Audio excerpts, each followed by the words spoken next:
Hello guys, welcome back to my channel. வீடியோக்குள்ளே போகிறதுக்கு முன்னாடி மறக்காமல் இந்த வீடியோக்கு ஒரு லைக்கை போட்டுருங்க. நீங்கள் உங்கள் அம்மாவுக்கு நடந்த கடந்த கால விஷயத்த மனசில் நினச்சி வச்சுட்டு இப்போ உங்களோட ப்ரெசன்ட் லைஃப்பை வந்துட்டு நீங்கள் வேஸ்ட் பண்ணுறீங்கன்னு தான் தோணுது. அதனால் நான் சொல்கிற மாதிரி செய்யுங்க, உங்களோட எல்லா ப்ராப்ளம்ஸுமே சால்வ் ஆகிடும். உங்கள் அம்மா கடந்த காலத்தில் பட்ட கஷ்டத்தை யோசிக்காமல் அவங்க எவ்வளோ தைரியமான பெண்ணாக இருந்திருக்காங்க, அதை நினச்சி நீங்கள் சந்தோஷப்படுங்க அப்படிங்கிற மாதிரி சொல்லிட்டு இவன் என்ன பண்ணுறான்னா, ஆகிலுக்கு பண்ணா இல்லையா அதே விஷயத்த தான் இப்போ இவனுக்குமே பண்ணுறா. அதாவது பலூனில் வந்துட்டு மனசுக்குள்ளே இருக்கிற மறக்க முடியாத விஷயத்த அந்த பலூனில் எழுதி மேலே பறக்க விட்டோம்னா அதுக்கப்புறம் ஒரு புது வாழ்க்கையை வாழ ஆரம்பிப்பாங்க அப்படிங்கிறது இவளோட நம்பிக்கை. ஸோ அந்த விஷயத்தான் இப்போ இவனுக்குமே பண்ணுறா. ஒன்று ஒன்றா எழுதி பறக்க விடுறா. ஸோ அவனுமே வந்துட்டு அதை பறக்க விடுறான். கடைசியாக ஒரு விஷயத்த அவன் பண்ண சொல்கிறா. அதாவது அம்மா பட்ட கஷ்டத்தை துயரத்தை வந்துட்டு நீங்கள் மறந்துடுங்க அப்படிங்கிற மாதிரி சொல்லிட்டு. ஆனால் அவன் இது என்னால் முடியாது அப்படிங்கிற மாதிரி சொல்லிட்டு கண் கலங்கிட்டே சொல்லிகிட்டே இருக்கான். கண்டிப்பாக முடியும், நீங்கள் உங்கள் அம்மா பட்ட துயரத்தில் உங்கள் அம்மாவோட தைரியத்தை தான் ஞாபகத்தில் வச்சுக்கணும் அப்படிங்கிற மாதிரி சொல்லிட்டு அதை வந்துட்டு விட சொல்லிட்டு இருக்கான். அவன் விட மாட்டேங்கிறான். அப்போ இவளும் டக்குன்னு ப்ளீஸ் அதை விடுங்க ஆகில் அப்படிங்கிற மாதிரி சொல்லிட்டு ஆகிலோட பேரை சொல்லிடுறா. அவனும் வந்துட்டு அந்த பலூனை பறக்க விடுறான். பட் இவ ஆகிலுங்கிற பேரை சொன்னாலே அதை அவன் கேட்டுட்டான். அதனால அவனும் புரிஞ்சுக்கிறான், இவளுக்கு பழசெல்லாம் மறந்து இருந்தாலும் ஆகிலுங்கிற அந்த நபரை மட்டும் இவன் மறக்கலை போல, அதனாலதான் அந்த பேர் இவளோட வாயில வந்திருக்கு. அவன் யாரா இருக்கும் அப்படிங்கிற மாதிரி யோசிச்சுட்டு இருக்கான். அப்பதான் இவனுக்குமே வந்துட்டு கால் வருது. நாங்கள் எல்லோரும் உங்கள் வீட்டுக்கு இன்றைக்கி நைட்டு வரோம் அப்படின்னு சொல்லிட்டு இவனோட ஃப்ரெண்ட்ஸு தான் கால் பண்ணி சொல்கிறாங்க.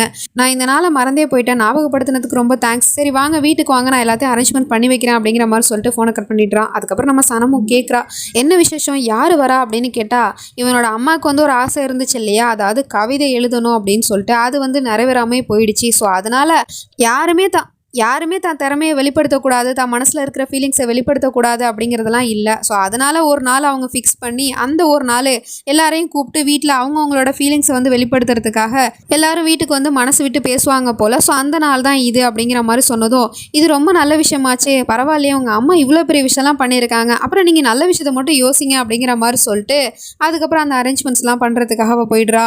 எங்கே இந்த நீலாம்பரியும் மண்டை குழம்பி போய் நின்றுட்டு இருக்கா. அது எப்படி அவன் பாம்பு வெடிக்கிறதுக்கு கொஞ்சம் நேரத்துக்கு முன்னாடி காரை விட்டு இறங்கி போனான். கண்டிப்பாக ஏதோ ஒரு விஷயம் இருக்குது, இவங்க ரெண்டு பேருக்குள்ள ஏதோ ஒரு கனெக்ஷன் இருக்கு. அவன் இறங்கி போகும்போது ஜன்னத்துக்கு ஏதோ ஒரு ஆபத்துன்னு சொல்லிட்டு தானே இறங்கி போனான். அப்போ ஜன்னத்துக்கு ஏதோ ஒரு ஆபத்து வரப்போகுது அப்படிங்கிறது இவனுக்கு எப்படி தெரிஞ்சிருக்கும்? அப்போ ஜன்னத்துக்கும் அது தெரிஞ்சிருக்கும் தானே இவனுக்கு ஏதோ ஒரு ஆபத்து இருக்குது அப்படின்னு. அவங்க ரெண்டு பேருக்கு நடுவில் அப்படி என்னதான் கனெக்ஷன் இருக்குது அப்படிங்கிற மாதிரி சொல்லிட்டு யோசிச்சுட்டு இருக்கா. அப்போ தான் அவளுமே நோட் பண்ணியிருப்பான், அவனோட வாட்சில் வந்து அலாரம் அடிச்சு அடுத்த செகண்டே தான் அவன் இங்கிருந்து போயிட்டான் அப்படின்னு சொல்லிட்டு. ஸோ அப்போ ஏதோ ஒரு டிவைஸ் தான் இவங்க ரெண்டு பேருக்கும் கனெக்ஷனாக இருக்கு போல அப்படிங்கிற மாதிரி சொல்லிட்டு யோசிக்கிறா. இப்போ நைட் ஆகிடுது. அவனோட ஃப்ரெண்ட்ஸ் எல்லாம் வீட்டுக்கு வரேன்னு சொன்னாங்க இல்லையா, ஸோ அதனால் மொத்த பேரும் வந்திருக்காங்க. எல்லாருமே வந்துட்டு அவங்க சார்பாக வந்துட்டு ஒரு கவிதை அப்புறம் அவங்க மனசில் இருக்கிற ஃபீலிங்ஸ் எல்லாம் வெளிப்படுத்தி பேசிகிட்டு இருக்காங்க. அப்போ நம்ம ஹீரோக்கிட்டேயுமே கேட்குறாங்க, சரி உங்கள் ரெண்டு பேருக்கும் கல்யாணம் ஆயிடுச்சுன்னு தெரியும், ஆனால் நீங்கள் ரெண்டு பேரும் எங்கே சந்திச்சிங்க, எப்படி நீங்கள் ரெண்டு பேரும் லவ் பண்ண ஆரம்பிச்சிங்க அப்படிங்கிற மாதிரி கேட்டால் இவளுக்கு அது எதுவுமே ஞாபகம் இல்லை அப்படிங்கிற மாதிரி சொல்கிறா. ஹீரோக்கிட்ட கேட்டால் அவனுமே எந்த ஒரு பதிலுமே சொல்ல மாட்டான். ஸோ நீலாம்பரியுமே வேணும்னே ஏற்றி விடுற மாதிரி, அது எப்படி நீங்கள் ரெண்டு பேருமே மறந்துருப்பீங்க, யாராவது ஒரு ஆள் ஞாபகம் வச்சுருந்துருக்கணும்ல அப்படிங்கிற மாதிரி சொன்னதும் இவளும் கேட்குறா ஹீரோக்கிட்ட, ஆமாம் நான் தான் மறந்து போயிட்டேன், உங்களுக்கு ஞாபகம் இருக்குல்ல சொல்லுங்க அப்படிங்கிற மாதிரி சொன்னதும் அவனும் ஒரு கதையை எடுத்து விடுறான். அவனா வந்துட்டு ஒரு கதையை சொல்லிட்டே இருக்கான். நான் வெக்கேஷன் முடிஞ்சு வீட்டுக்கு வந்துட்டு இருக்கும் போது வழி தவறி வேற ரூட்டுக்கு போயிட்டேன். அது வந்து ஒரு பாபாவோட கல்லறை இருந்த இடம். அந்த இடத்துல தான் நான் இவளை ஃபர்ஸ்ட் டைம் பார்த்தேன். அங்கே நிறைய ஏழை குழந்தைங்க விளையாடிட்டு இருந்தாங்க. அவங்க எல்லாருக்கும் இவ பலூன் வாங்கி கொடுத்தா. அந்த குழந்தைங்களோட சந்தோஷத்தை பார்த்து இவ ரொம்ப சந்தோஷப்பட்டா. இதை தூரத்துல இருந்து நானும் பார்த்தேன். அவளை பார்த்த அடுத்த செகண்டே என்னோட முகத்துல தானாவே சிரிப்பு வந்துச்சு. முதல் பார்வையிலே காதல் வரும்னு சொல்லுவாங்க, அதை நான் நம்ப மாட்டேன், அது இவளை பார்க்குற வரைக்கும் அப்படிங்கிற மாதிரி சொல்லிட்டு இப்படிதான் எங்களோட காதல் கதை ஸ்டார்ட் ஆச்சு அப்படிங்கிற மாதிரி சொல்லிட்டு இருக்கான். அங்கே இருக்கிறவங்களாம் அதை கேட்டுட்டு வாவ் மாஷா அல்லா ரொம்ப அற்புதமான ஸ்டோரியாக இருக்கே அப்படிங்கிற மாதிரி சொல்லிட்டு பாராட்டிட்டு இருக்காங்க. ஆனால் நம்ம ஹீரோயினிக்கு இவன் சொல்கிற எதுவுமே நடந்த மாதிரி ஞாபகத்திலே இல்லை. இவர் சொல்கிறதெல்லாம் உண்மைன்னா எனக்கே அது ஃபீல் ஆகலை அப்படிங்கிற மாதிரி சொல்லிட்டு யோசிச்சுட்டு இருக்கா. அதுக்குள்ளே அங்கே இருக்கிறவங்களாம் சரி எப்போ நீ ப்ரப்போஸ் பண்ண அப்படின்னு கேட்டால் இவனும் டக்குன்னு யோசிச்சு பார்த்துட்டு, இல்லை நாங்கள் ப்ரப்போஸ்லாம் பண்ணலை, எங்கள் ரெண்டு பேருக்கும் ஒருத்தர் பேசி பழகும் போது பிடிச்சி போச்சு, ஸோ அதனால கல்யாணம் பண்ணிக்கிட்டோம் அப்படிங்கிற மாதிரி சொன்னதும் அந்த நீலாம்பரியோட பொண்ணு வந்துட்டு ஏற்றி விடுற மாதிரி, அதனால என்ன இப்போ உன்னோட மனைவிக்கு ப்ரப்போஸ் பண்ணு அப்படின்னு சொன்னா அதான் எங்கள் ரெண்டு பேருக்கும் கல்யாணம் ஆயிடுச்சு அப்படின்னு சொல்கிறான். கல்யாணம் ஆச்சுப்பா, பட் வந்து நீ ப்ரப்போஸ் பண்ணவே இல்லையா, அதனால தான் சொல்கிறேன் அப்படிங்கிற மாதிரி சொன்னதும் எல்லாருமே வந்துட்டு ஃபோர்ஸ் பண்ணுறாங்க, ப்ரப்போஸ் பண்ணுன்னு சொல்லிட்டு. ஸோ அதனால் இவனும் வேறு வழி இல்லாமல் தன்னோட ரிங்கை கழட்டி கீழே முட்டி போட்டு உட்காந்துட்டு அவகிட்டேயுமே நீ என்னை கல்யாணம் பண்ணிக்கிறியா அப்படிங்கிற மாதிரி கேட்டுட்ருக்கான். ஆனால் இவளோட முகத்தில் கொஞ்சம் கூட ஸ்மைலோ சிரிப்போ எதுவுமே இல்லை. இந்த நேரத்தில் நான் சந்தோஷம் தானே பாடணும், ஆனால் எனக்கு ஆஃப் கூட வந்துட்டு ஃபீல் ஆகுது அப்படிங்கிற மாதிரி சொல்லிட்டு யோசிச்சுட்டு இருக்கா. ஸோ இவன் இங்கே ப்ரப்போஸ் பண்ண அடுத்த செகண்டே நம்ம ஆகில் தூங்கிட்டு இருந்தவன் அவனுக்கு ஏதோ கனவுல வருது போல்.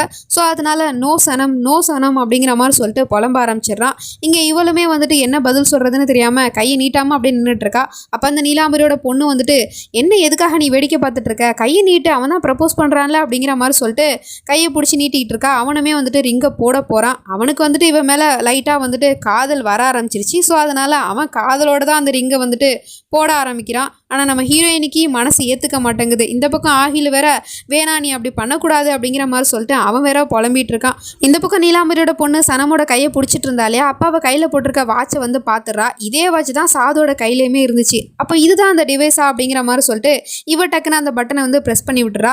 நம்ம சனமுக்கோ டக்குன்னு என்ன ஆகுதுன்னு தெரில, என்ன யாரோ தடுக்கிற மாதிரி இருக்கே அப்படின்னு சொல்லிட்டு வரலை எடுத்துடுறா. அந்த ரிங்கு வந்துட்டு கீழே விழுந்துருது. ஸோ மொத்த பேரும் வந்துட்டு ரிங்கை தேடிட்டு இருக்காங்க. ஆனால் அதுக்குள்ளே நீலாம்பரியோட பொண்ணும் அங்கேருந்து ஓடி போயிட்டு அந்த வாட்ச் எங்கே இருக்குது அப்படிங்கிற மாதிரி சொல்லிட்டு தேட ஆரம்பிச்சிட்டா. ஸோ இங்கே வந்து ப்ரெஸ் பண்ணால் இன்னொரு வாட்சில் அந்த அலாரம் கேட்கணும் இல்லையா? ஸோ அதனால வந்துட்டு இவன் அந்த வாட்சை வந்து தேட ஆரம்பிச்சிட்டா. ரூமில் வந்துட்டு கழட்டி வச்சுட்டு போயிட்டான் போல். ஸோ அதனால் இவளும் போயிட்டு அந்த ரூமில் இருக்கிற வாட்சையுமே அவள் எடுத்துடுறா. இதுதான் அந்த டிவைஸா அப்படிங்கிற மாதிரி சொல்லிட்டு பார்த்துட்டு இருக்கா. அதுக்குள்ளே இங்கே இவங்களும் வந்துட்டு மோதிரத்தை தேடிட்டு இருக்காங்க. நம்ம ஹீரோ வந்துட்டு ஆல்மோஸ்ட் வந்து அந்த மோதிரத்தை பார்த்துட்டான். அதை எடுக்க போகிறதுக்குள்ளே டக்குன்னு இவளும் சொல்கிறா, மார்னிங் நம்ம மோதிரத்தை தேடிக்கலாமே, எனக்கு ரொம்ப டயர்டாக இருக்குது அப்படிங்கிற மாதிரி சொல்லிட்டு அவன் அந்த விஷயத்துலேருந்து அவாய்ட் பண்ணி போகிற மாதிரி தெரியுது. ஆனால் நம்ம ஹீரோ அந்த ரிங்கை வந்துட்டு கையில் எடுத்து வச்சுட்டு ஒன்றும் பிரச்சனை இல்லை, மார்னிங்கே தேடிக்கலாம் அப்படிங்கிற மாதிரி சொல்லிட்டு போய் சொல்லிடுறான். இந்த பக்கம் அந்த நீலாம்பரியோட பொண்ணுக்கு வந்து அந்த வாட்ச் கிடச்சிச்சு இல்லையா? அவளும் அந்த வாட்சை வந்து காலால் மிதிச்சியே வந்து உடச்சிடுறா. இதுக்கப்புறம் யார் வந்து உன்னை காப்பாற்றுறான்னு நானும் பார்க்குறேன் ஷாத். நாளைக்கு நீ சாக போகிற, அதுவும் ஏன் கையால். எங்கே தெரியுமா? எந்த கல்லறையில் உங்களோட காதல் கதை ஸ்டார்ட் ஆச்சோ அங்கே தான் உன்னோட கதையுமே முடிய போகுது அப்படிங்கிற மாதிரி சொல்லிட்டு அவனை கொல்றதுக்கு இவ பிளான் பண்ணிகிட்டு இருக்கா. இப்போ மறுநாள் ஆனதும் மொத்த ஃபேமிலியும் வந்துட்டு சாப்பிட்டுட்டு இருக்காங்க. அப்போ இந்த மிஸ்பாவும் சொல்கிறா, நீங்கள் 2 பேரும் உங்களோட காதல் கதை வந்துட்டு அந்த பாபாவோட கல்லறை கிட்ட தானே ஸ்டார்ட் ஆச்சுன்னு சொன்னீங்க. அங்கே வாங்கலை, நம்ம எல்லோரும் போயிட்டு வருவோம், வீட்டில் சும்மா தானே இருக்கோம், எல்லோரும் கிளம்பி போயிட்டு வரலாமா அப்படின்னு கேட்டதும் சரி ஓகே அப்படின்னு சொல்லிட்டு எல்லோரும் கிளம்ப ஆரம்பிச்சிட்டாங்க. நம்ம ஹீரோ வந்துட்டு வெளியே கிளம்ப போகிறதுக்கு முன்னாடி வாட்சை தேடிட்டு இருக்கான். வாட்சை காணோம். என்ன தேடுறீங்க அப்படின்னு இவளும் வந்து கேட்குறா. என்னோட வாட்சை பார்த்தியா, நான் இங்கே தான் கழட்டி வச்சுட்டு போனேன் அப்படின்னு சொன்னேன். அதான் நான் உங்கள் கூட தானே இருக்க போகிறேன், அப்புறம் எதுக்கு அந்த வாட்ச் அப்படின்னு கேட்டால், நம்ம 2 பேருக்கும் நடுவில் ஒரு கனெக்ஷன் இருந்துச்சுல்ல அந்த வாட்சில், அதனால தான் அப்படின்னு சொன்னால், நம்ம 2 பேருக்கும் கனெக்ஷன் அந்த வாட்ச்னால இல்லை, நம்மளோட காதல்னால தான் இருக்குது. ஸோ அதனால் இதுக்கப்புறம் இது தேவைப்படாதுன்னு நினைக்கிறேன் அப்படிங்கிற மாதிரி சொல்லிட்டு அந்த வாட்சை அவளும் கழட்டி வச்சிடறா. அப்படியே கட் பண்ணால் இந்த பக்கம் இந்த நீலாம்பரியோட பொண்ணு வந்துட்டு அந்த ஆண்டி கிட்ட துணியெல்லாம் மடிச்சு வை அப்படிங்கிற மாதிரி சொல்லிட்டு அவங்க இருந்து போயிடுறா. அப்படியே அவங்க மடிச்சு வச்சுட்டு இருக்கும் போது ஒரு புக்கு கீழே விழுகுது. அந்த புக்கில் பார்த்தா கன்று இருக்குது. கன்னை வந்து இவ மறைச்சு வச்சிருக்கா. ஸோ அந்த கன்னை பார்த்த உடனே இவ கண்டிப்பாக ஏதோ ஒரு விஷயத்த பண்ண போறா அப்படின்னு சொல்லிட்டு அந்த கன்னை எடுத்துட்டு அங்கேருந்து ஓடி போயிடுறாங்க. அதுக்கப்புறம் அவ ரூமில் வந்து பார்க்குறா, அந்த துணியெல்லாம் போட்டபடியே கிடக்குது. அப்போ அந்த புக்கை பார்க்குறா, அந்த புக்கில் இருக்கிற கன்னை காணோம். அப்படின்னா அந்த பொம்பளை தான் எடுத்துகிட்டு போயிருப்பா போல அப்படின்னு சொல்லிட்டு பின்னாடியே ஓடி வந்துட்டு இருக்கா. நில்லுன்னு சொல்லிட்டு அந்த அம்மா வேகமாக ஓடி வரும்போது நம்ம ஹீரோ மேலே போயிட்டு மோதிடுது. கன்று வந்துட்டு கீழே விழுந்து ஒரு டேபிளுக்கு அடியில் போயிடுது. ஸோ அவன் வேற பாட்டு கேட்டுட்டு வந்துட்டு இருப்பான் இல்லையா? ஸோ அதனால பென்ட்ரைவ் வேற கீழே விழுந்துருச்சு போல. என்னாச்சு ஆண்டி, ஏன் இப்படி ஓடி வரீங்க அப்படின்னு கேட்டால் டக்குன்னு அவளை பார்த்துட்டு இந்த அம்மா வாயை திறக்க மாட்டேங்குது. என்னோட பென்ட்ரைவ் வேற கீழே விழுந்துருச்சு அப்படின்னு சொல்லிட்டு அவன் வந்து கையை விட்டு எடுக்கிறதுக்காக போயிட்டே இருக்கான். அந்த இடத்துல தான் வந்துட்டு கன்னுமே கிடக்குது. அந்த கன்று அவன் கையில் கிடைக்கணும் அப்படின்னு சொல்லிட்டு இந்த ஆண்டி வந்துட்டு துவா செஞ்சுட்டு இருக்கு. ஆனால் அவளோ வந்துட்டு முழிச்சிட்டு இருக்கா, அவன் கையில் அந்த கன்று கிடைக்கக்கூடாது அப்படின்னு சொல்லிட்டு. ஸோ அதனால் அவங்ககிட்டயுமே வெளியே போகணும்ல, லேட் ஆகிடுச்சு. ஸோ அதனால் அப்புறமா வந்து இதை தேடிக்கலாம், வா போகலாம் அப்படிங்கிற மாதிரி சொல்லிட்டு அவனை அனுப்பிச்சி வச்சிடறா. அதுக்கப்புறம் இந்த ஆண்டியை சும்மா விடுவாளா? அவங்களையும் போயிட்டு மிரட்டிக்கிட்டே இருக்கா. நீ அவனை காப்பாற்ற போயிட்டு உன் பொண்ணை வந்துட்டு இழந்துடாத. இனிமேல் நீ இது மாதிரி ஏதாவது ஒரு முட்டாள்தனை பண்ணன்னு வச்சுக்கேன், அதுக்கப்புறம் உன் பொண்ணோட சேர்த்து உன்னையும் கொன்றுவேன் அப்படிங்கிற மாதிரி சொல்லிட்டு மிரட்டிட்டு அங்கே இருந்து போயிடுறா அவங்கள கூட்டிட்டு. இந்த பக்கம் நம்ம ஆகில வந்துட்டு ஏதோ ஒரு மந்திரத்தை சொல்லி அவனை தூங்க வச்சுட்டா போல. அவன் அடிச்சு போட்ட மாதிரி தூங்கிட்டு இருக்கான். அதுக்கப்புறம் அவனை பிடிச்சி பெட்லேருந்து கீழே தள்ளி விட்டது மட்டும் இல்லாமல் அவனோட கையை பிடிச்சி தரன்னு இழுத்துட்டு வந்துட்டு இருக்கா. எங்கே இழுத்துட்டு வரான்னு பார்த்தா ஸ்விம்மிங் பூலுக்கு பக்கத்தில் இழுத்துட்டு வந்துட்டு ஸ்விம்மிங் பூலில் ஏதோ ஒரு லிக்யூடு மாதிரி என்னமோ ஒன்று ஊத்துறா.